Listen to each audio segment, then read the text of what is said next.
The streets of Cleveland shimmered under the fading light of the setting sun. The city caught in the golden hour's quiet magic. Alicia Bryant eased her black SUV through the winding roads leading from her office to her suburban home. The soft hum of jazz played in the background, a soothing contrast to the day's chaos. Her mind replayed fragments of meetings, reports, and phone calls, yet for a brief moment, the rhythm of Miles Davis seemed to slow the churn of her thoughts. Dressed impeccably in a navy blue suit, Alicia carried herself with a poise that often left her colleagues in awe. At 42, she had carved out a respected career in law enforcement, rising to lead the Professional Standards Bureau.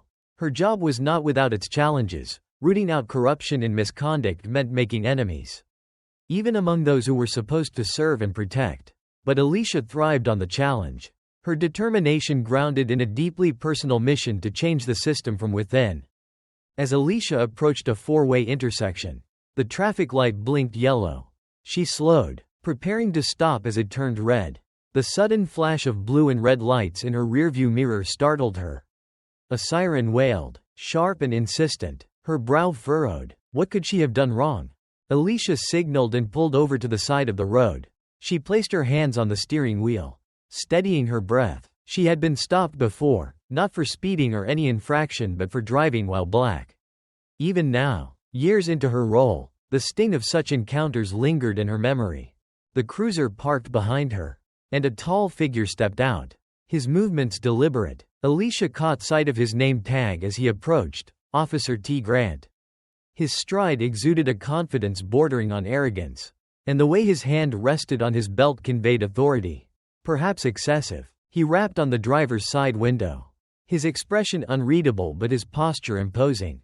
Alicia lowered her window, keeping her demeanor calm. "License and registration," Officer Grant demanded, his tone curt and devoid of pleasantries. Alicia studied him for a moment, noting his body language, the way his eyes lingered on her before shifting to her car's interior. "Good evening, officer. May I ask why I'm being stopped?"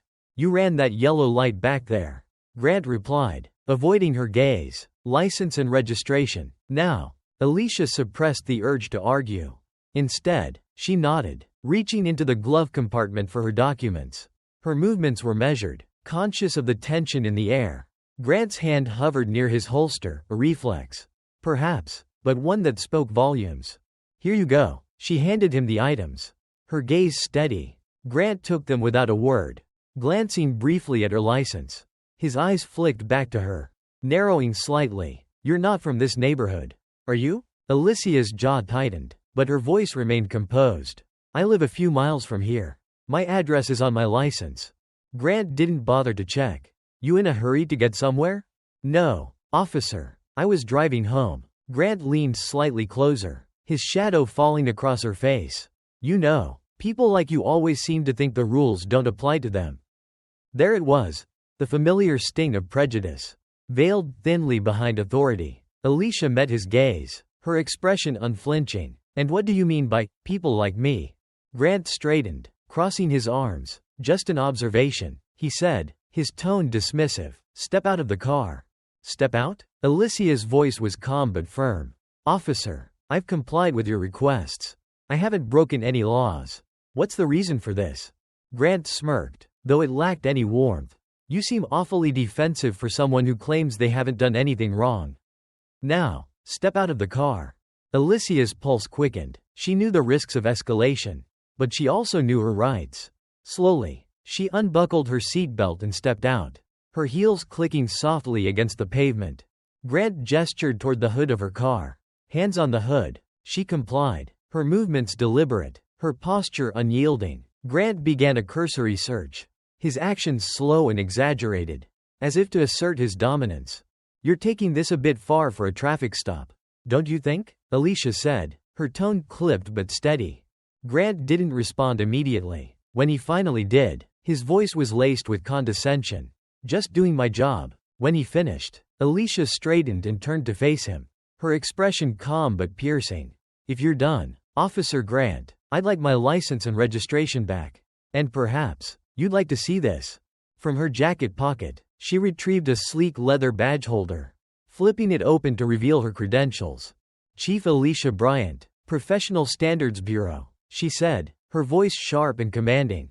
Grant's face blanched, the smirk wiped clean. For a moment, he stood frozen, the weight of his actions crashing down on him.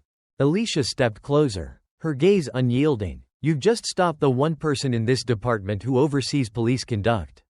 I suggest you think very carefully about your next move.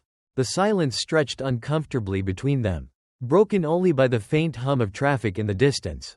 Alicia held Grant's gaze, her expression unwavering, as the officer visibly struggled to process what had just unfolded.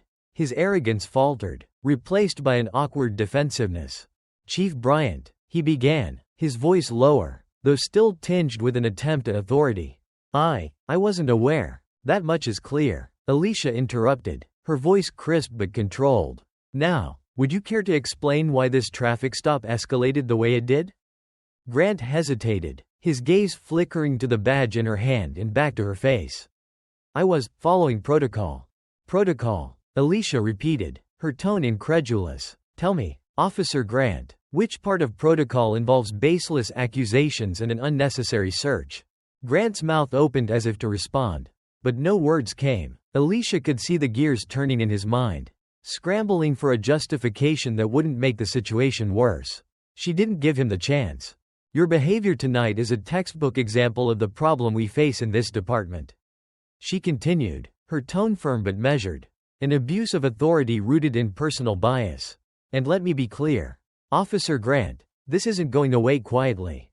The weight of her words seemed to land squarely on Grant's shoulders. He stood stiffly, his hands clenching and unclenching at his sides.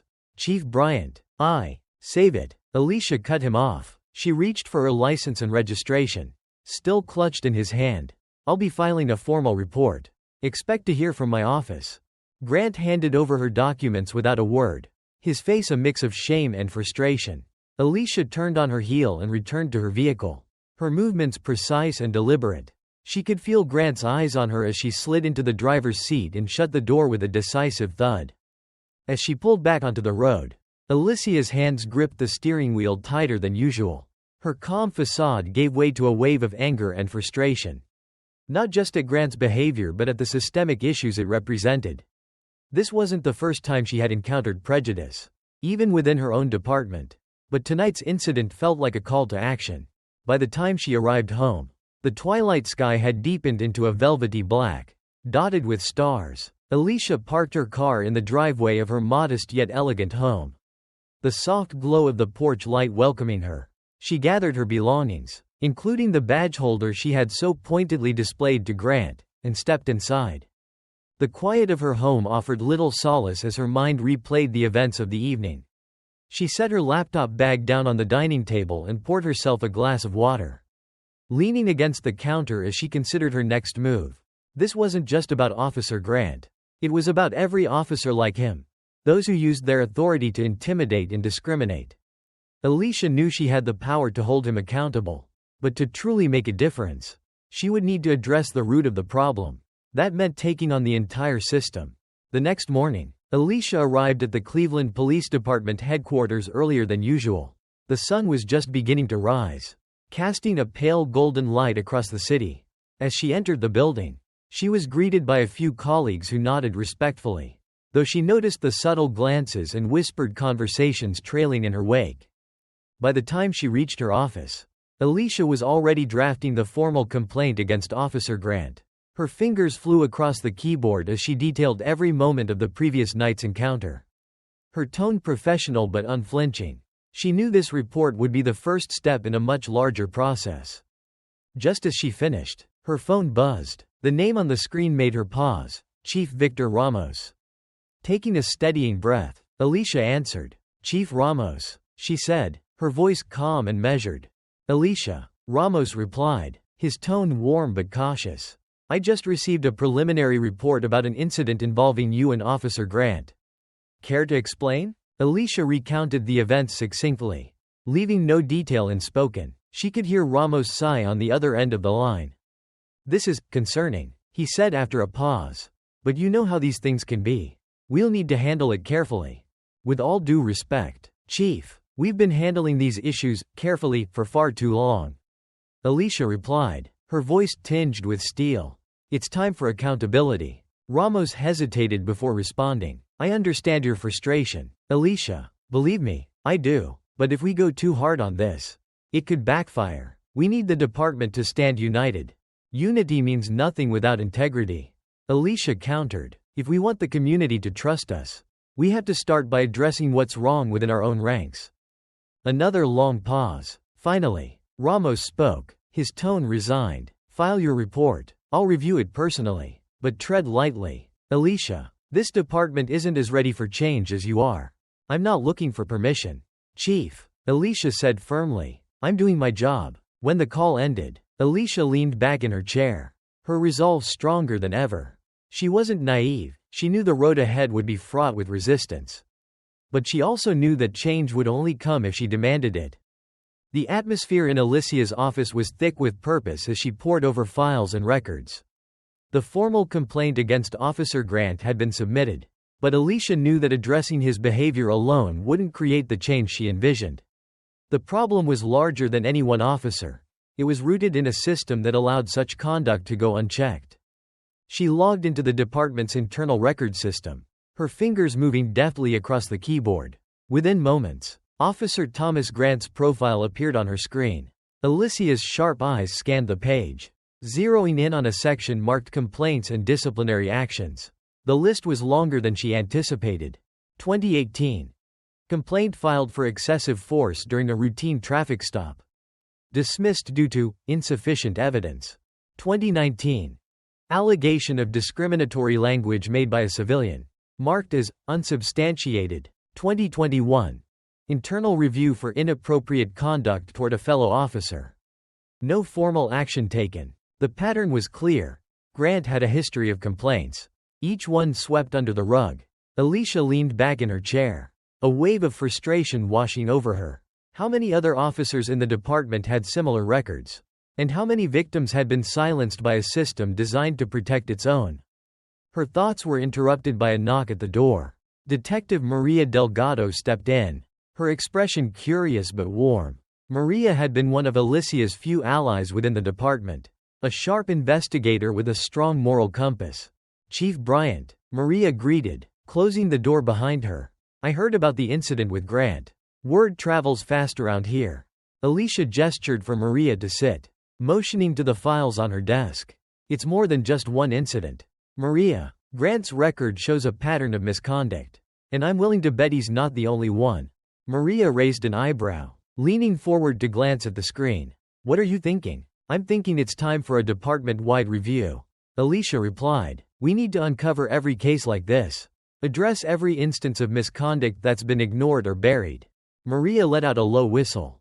"That's a big ask. You're going to face a lot of pushback." "I know," Alicia said, her tone firm. "But if we don't do this, we're complicit." Maria studied her for a moment before nodding. "I'm in. Whatever you need." Alicia felt a surge of gratitude. With Maria's support, she knew she could begin to chip away at the resistance she was bound to face. The following morning, Alicia presented her proposal to Chief Ramos. She stood in his office, a thick folder of documents in hand, her posture as resolute as her tone. "Chief, I'm requesting approval for a comprehensive review of all personnel records," she began. "This department has a duty to ensure that officers who abuse their power are held accountable." Ramos sighed, leaning back in his chair. "Alicia, you're talking about investigating our own people. Do you have any idea how much backlash this will generate? From the department, the union, even the community?" "Yes, I do," Alicia said, her gaze unwavering. "But backlash isn't a reason to avoid doing what's right. If we don't address this, we're failing the people we've sworn to protect." Ramos rubbed his temples, clearly conflicted. "You're putting yourself in the line of fire with this." "I'm aware," Alicia replied, "but this is my job. And it's what I signed up for. Will you support me?" For a long moment, Ramos was silent. Then, with a reluctant nod, he said, "Fine, start your review, but keep me updated every step of the way." To complement her internal review, Alicia organized a series of public forums, inviting community members to share their experiences with law enforcement. The first session was held in a modest community center, its walls lined with folding chairs and its stage set with a single microphone. As the room filled, Alicia scanned the crowd. There were elders with weathered faces, young activists with fiery determination, and families who had come seeking answers. Alicia stepped onto the stage, her heart heavy with the weight of their expectations. "Good evening," she began, her voice steady. "Thank you for being here tonight. I'm Alicia Bryant, Chief of Professional Standards, and I'm here to listen." One by one, the stories poured out. A middle-aged man described being pulled over repeatedly for no apparent reason. A young woman recounted a terrifying encounter with an officer who had drawn his weapon without provocation. Each story was a testament to the broken trust between the community and those sworn to protect them. The most poignant moment came when Darnell Cooper, a young activist, took the microphone. His voice was steady, but his eyes burned with emotion. "I was 16 the first time I was stopped by the police," he said. "They searched me, my car, everything. They didn't find anything, but that didn't matter. They treated me like a criminal just because of the way I look." Alicia listened intently, her chest tightening with each word. When Darnell finished, she stood and addressed the crowd. "I can't erase what's happened to you," she said, her voice thick with emotion. "But I can promise you this, we will do better. I will do better." The room erupted into applause, a mixture of hope and cautious optimism. Alicia knew she had taken the first step, but the journey ahead would be far from easy. The quiet hum of Alicia's office was a stark contrast to the turmoil brewing within her. As she clicked through the department's internal database, the fluorescent lights above cast a sterile glow on the files slowly loading onto her screen. Her complaint against Officer Thomas Grant had been filed early that morning. But Alicia knew the weight of one report would not be enough. She needed a pattern, evidence that Grant's behavior wasn't an isolated incident. Her search results confirmed what she had expected but hoped not to see. Grant's record was riddled with complaints, some dismissed outright, others marked as unsubstantiated. A dozen entries over the past 3 years painted a damning picture. Excessive force during a routine traffic stop, inappropriate comments toward women, targeting drivers from minority communities. Most of the allegations had never been followed up on. Alicia leaned back in her chair, rubbing her temples. The system had failed, not just the community but the very principles it claimed to uphold. She printed out the relevant files, each page adding to the growing stack on her desk. The sound of her office door creaking open startled her. Detective Maria Delgado stood in the doorway, her dark eyes scanning the room before settling on Alicia.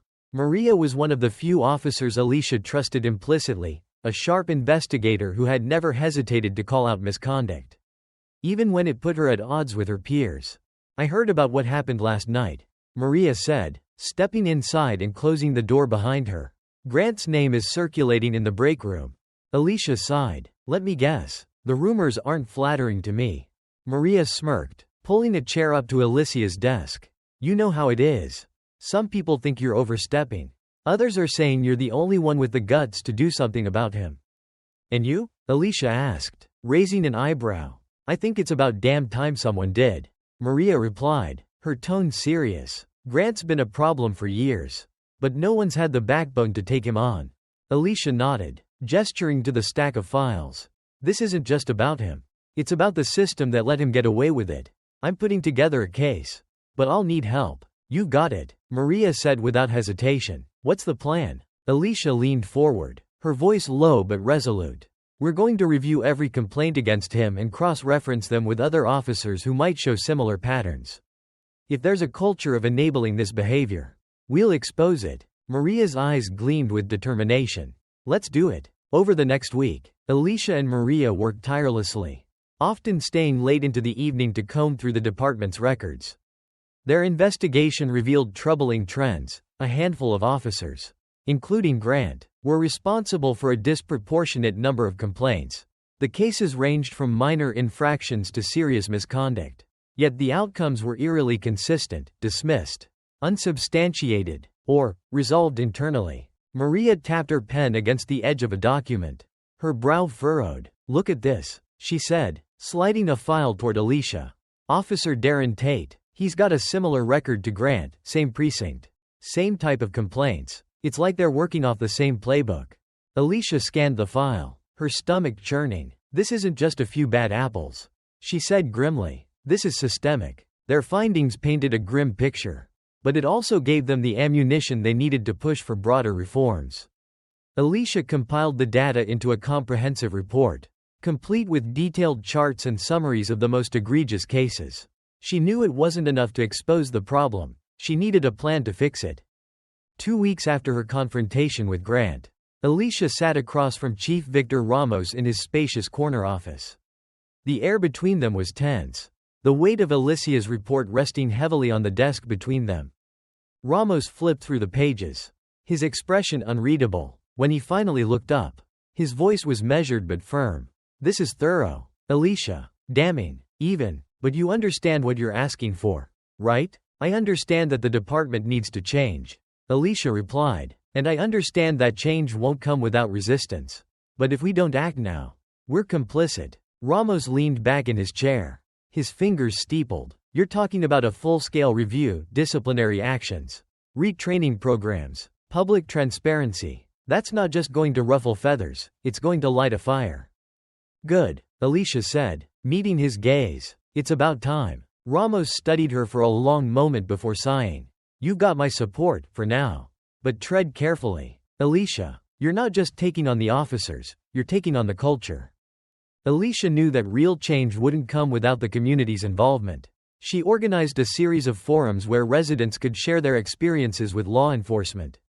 The first meeting was held at a local community center, the room packed with a diverse crowd. One by one, people stepped forward to speak. A young black man recounted being stopped and searched without cause. An elderly Latina woman described the fear her grandchildren felt every time they saw a police car. Each story was a painful reminder of the consequences of a broken system. Darnell Cooper, a local activist, was one of the last to speak. His voice was steady, but his words carried the weight of years of frustration. "We've been telling these stories for decades," he said, his eyes locking onto Alicia. "The question is, what are you going to do about it?" Alicia stood, her heart pounding. "I hear you," she said, her voice steady but filled with conviction. "And I promise you, this isn't just talk, we're taking action. But I need your help. Hold us accountable. Don't let us off the hook." The room erupted in applause. But Alicia knew the real work was just beginning. The morning after the first community forum, Alicia stepped into her office to find a stack of anonymous notes on her desk. Most were supportive, expressing gratitude for her leadership and determination. But a few carried a darker tone. "Stop dividing the department. Do you really think you can fix this? Be careful, Chief. People are watching." Alicia frowned as she shuffled through the papers, her stomach tightening. While she had expected pushback, the veiled threats were a reminder of just how much resistance her actions were stirring. Still, she refused to let fear dictate her choices. The knock on her door interrupted her thoughts. Maria Delgado entered, her face grim. She held up a crumpled flyer she had found posted in the break room. It read, "Bryant's Witch Hunt, Destroying Morale and Unity. I thought you should see this before it circulates further," Maria said, tossing the flyer onto Alicia's desk. "Some officers aren't happy about the review." Alicia picked up the flyer. Scanning its contents, it accused her of overreach, bias, and creating division within the department. She exhaled slowly, setting the paper down. "Let them talk," she said. "Their discomfort is proof we're making progress." Maria gave a small smile. "That's one way to look at it. Just be careful. Not everyone handles change as well as you do." The department's weekly meeting was tense, the atmosphere crackling with unspoken tension. Alicia sat at the head of the conference table, flanked by Maria and Chief Ramos. Across from her sat Lieutenant Mark Harris, one of the most vocal critics of the review. "This review is tearing the department apart," Harris said, his voice loud enough to fill the room. "We're losing trust within our ranks. Officers feel targeted. Chief Bryant, they feel betrayed." Alicia met his gaze without flinching. "Trust isn't built by ignoring problems, Lieutenant. It's built by addressing them head-on." "And what about morale?" Harris pressed. "How do you expect us to function when you're constantly digging for dirt on your own people?" Alicia's voice sharpened. "This isn't about digging for dirt. It's about accountability. If morale is shaken, it's because some officers are more concerned with protecting themselves than serving the community." The room fell silent, the weight of her words pressing down on everyone present. Harris opened his mouth to respond but thought better of it.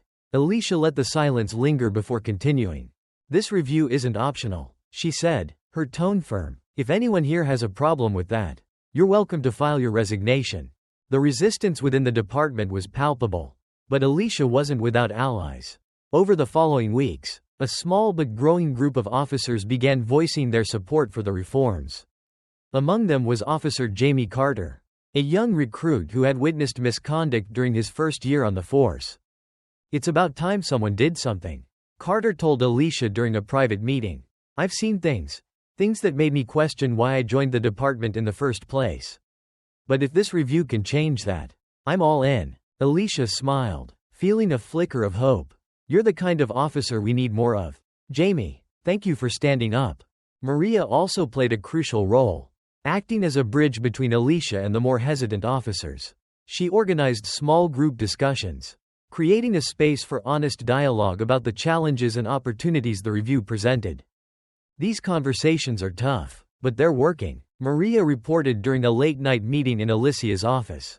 "Some officers are starting to come around."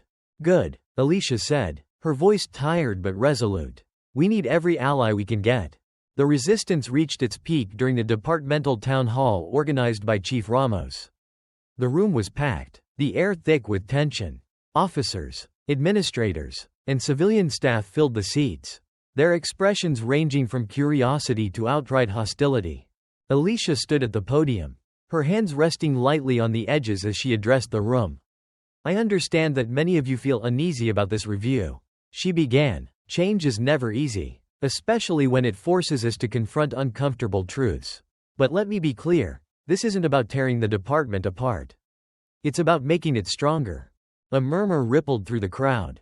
But Alicia pressed on. "We've uncovered patterns of misconduct that cannot be ignored," she said, her voice steady. "This isn't about punishing good officers. It's about holding the bad ones accountable. Because when we fail to do that, we fail the community we've sworn to protect."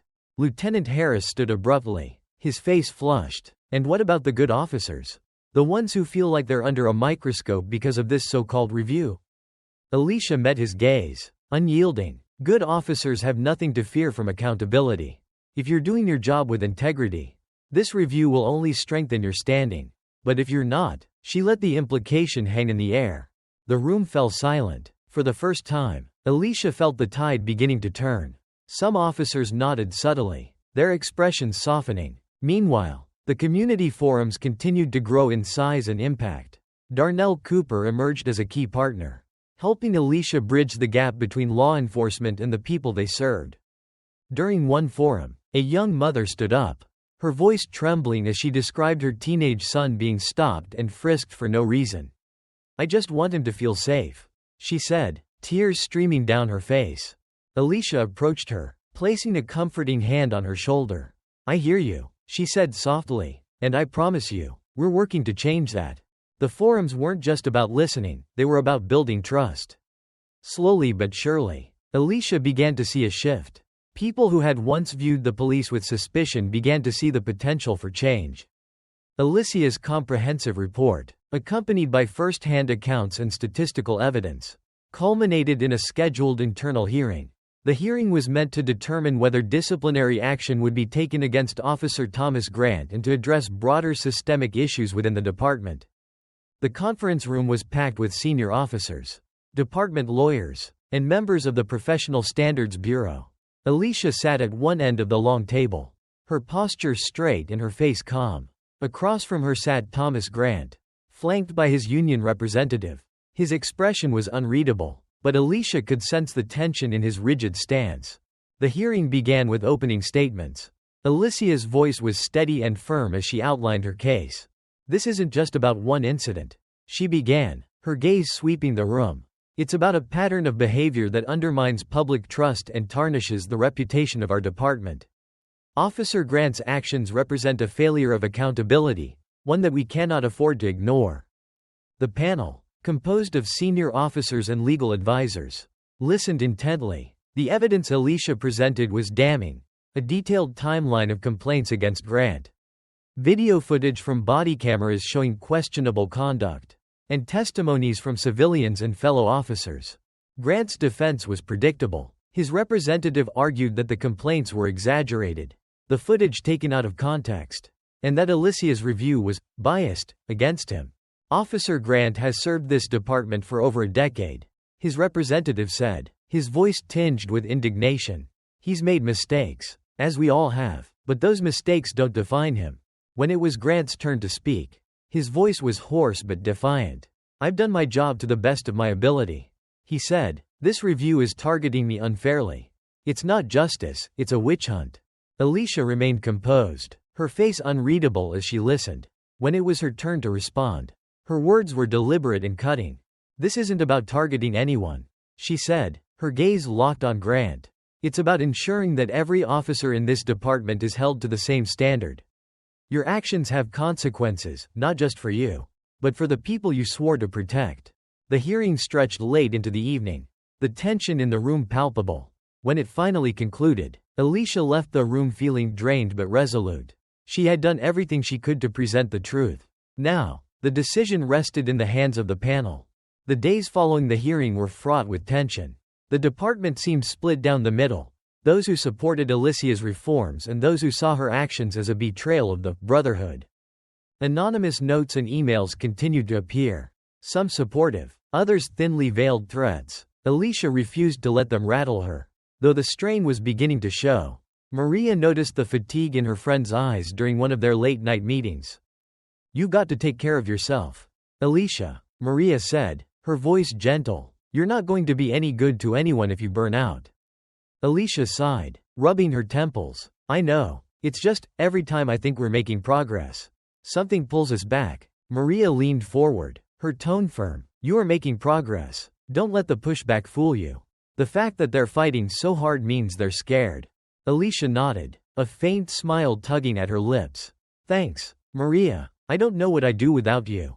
The hearing sparked a surge of interest from the public. Media outlets picked up the story, and community forums grew larger. Darnell Cooper became a prominent voice, organizing rallies and speaking out about the need for police reform. During one particularly heated forum, a middle-aged man stood up, his voice shaking with emotion. "I've lived in this neighborhood for 30 years, he said, "and I've never trusted the police. But seeing what you're doing, Chief Bryant, it gives me hope. Don't stop. We're counting on you." Alicia's chest tightened as applause filled the room. She stepped forward, her voice steady but filled with emotion. "I promise you, I won't stop. Not until we've built a department you can trust." 2 weeks after the hearing, the panel's decision was announced. Officer Thomas Grant was found guilty of misconduct and suspended without pay, pending mandatory retraining. The ruling wasn't as severe as Alicia had hoped, but it was a step forward. The decision sent ripples through the department. Some officers viewed it as a betrayal, while others saw it as a necessary step toward accountability. Grant's supporters grew quieter, their confidence shaken by the ruling. For Alicia, the decision was bittersweet. She had won the battle, but the war was far from over. She knew that real change would require more than disciplinary actions. It would require a cultural shift within the department. With Grant's case resolved, Alicia turned her focus to broader reforms. She worked with Chief Ramos and Maria to develop new training programs emphasizing implicit bias, de-escalation techniques, and accountability. "You can't just tell officers to do better," Alicia said during a planning meeting. "You had to give them the tools to succeed." The first training session was met with mixed reactions. Some officers embraced the new approach, while others resisted. Alicia attended every session, addressing concerns and challenging skepticism head-on. "I know change is hard," she told a room of officers during one session. "But if we want to rebuild trust with our community, we have to start here, with ourselves." Months passed, and Alicia began to see signs of progress. Complaints against officers decreased, and the community started to show cautious optimism. At a community event, a young girl approached Alicia, her wide eyes filled with curiosity. "Are you the lady who's fixing the police?" she asked. Alicia crouched down to meet the girl's gaze, her heart swelling. "I'm trying," she said, "but it's not just me. It's all of us working together." The girl smiled. "I think you're doing a good job." As Alicia watched the girl run back to her family, she felt a renewed sense of purpose. The road ahead was still long, but for the first time, she believed they were on the right path. The Cleveland Police Department was entering uncharted territory. The reforms Alicia had spearheaded were gaining traction. But the implementation was a test of endurance and commitment. Officers attended mandatory training sessions on implicit bias, de-escalation tactics, and cultural competency. Some embraced the change, while others resisted quietly, their discontent evident in stony silence during sessions. Detective Maria Delgado led many of the workshops, her pragmatic and empathetic approach helping to bridge the gap between skepticism and understanding. One session, in particular, stood out, a workshop where officers paired up to share personal stories about why they had joined the force. A young officer, Jamie Carter, stood and shared his motivation. "I joined because I wanted to help people. But lately, I felt like I wasn't living up to that," he admitted, his voice shaky but honest. "This training has made me realize there's more I can do. Not just to follow the law but to understand the people we serve." Alicia, observing from the back of the room, felt a surge of hope. Small moments like this were the foundation of the change she envisioned. Despite the progress, pockets of resistance remained. One afternoon, Alicia received an anonymous email warning her to watch her back. The message was vague but unnerving. She showed it to Chief Ramos, who frowned deeply as he read it. "We've ruffled feathers," he said, leaning back in his chair. "But this is unacceptable. I'll have IT track the sender." Alicia shook her head. "No need. Let them be angry. I'm not here to win a popularity contest." Ramos chuckled. "You're not wrong, but if you ever feel like the pressure's too much, you let me know." Alicia smiled, but it didn't reach her eyes. "Victor, pressure's all I've known. I'll be fine." That evening, alone in her office, Alicia reflected on the sacrifices she'd made. Late nights, strained friendships, the ever-present weight of being a black woman in a position of authority in a system resistant to change. It was exhausting. But the progress they were making, however incremental, made it all worthwhile. One of Alicia's most significant victories was the establishment of the Cleveland Civilian Oversight Board. Comprising community leaders, legal experts, and retired law enforcement officers, the board was tasked with reviewing complaints and recommending actions to the department. The first board meeting was held in a packed conference room. Darnell Cooper, now a board member, addressed the group with his characteristic mix of passion and pragmatism. "This isn't just about holding officers accountable," he said. "It's about rebuilding trust. It's about showing the community that we take their concerns seriously. And it's about making sure no one abuses the badge again." The room erupted in applause, and Alicia felt a lump in her throat. This was the tangible change she had dreamed of, community voices finally being heard. Weeks later, Alicia held a press conference to address the community. She stood at a podium set up in front of the department's headquarters, flanked by Chief Ramos and members of the Oversight Board. "We are here today to acknowledge the mistakes of the past," she began, her voice steady but emotional. "For too long, this department failed to address behaviors that undermined the trust of the community. On behalf of the Cleveland Police Department, I want to say, we are sorry." The crowd, a mix of residents, activists, and media, was silent. Alicia continued, her tone resolute. "But words alone are not enough. We are taking concrete steps to ensure this never happens again. The reforms we've implemented are just the beginning. We will not stop until this department becomes a model of integrity and accountability." Darnell, standing among the crowd, nodded in approval. The applause that followed was hesitant at first, but it grew, a ripple of hope spreading through those gathered. Months passed, and while challenges remained, the department had begun to transform. Complaints were handled with transparency. Officers were more engaged with the community. And trust, though fragile, was starting to rebuild. One evening, Alicia found herself at a small coffee shop in her neighborhood. A rare moment of quiet. As she sipped her tea, a young woman approached her hesitantly.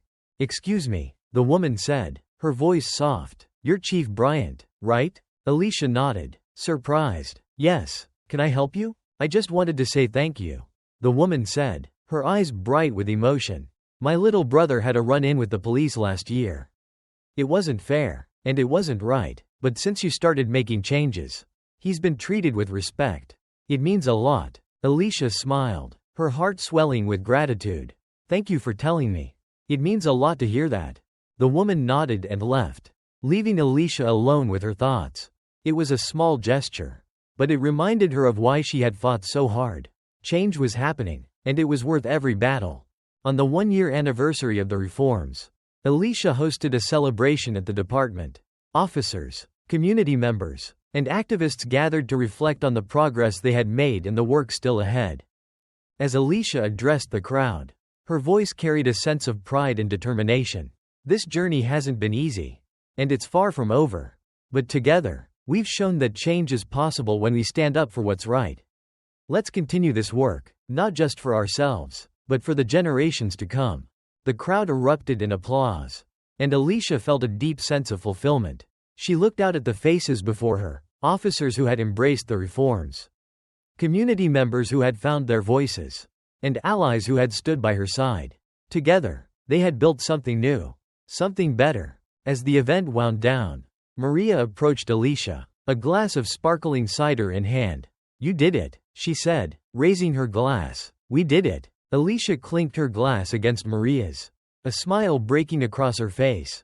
Here's to what's next. Years later, Alicia would look back on these events as the turning point in her career.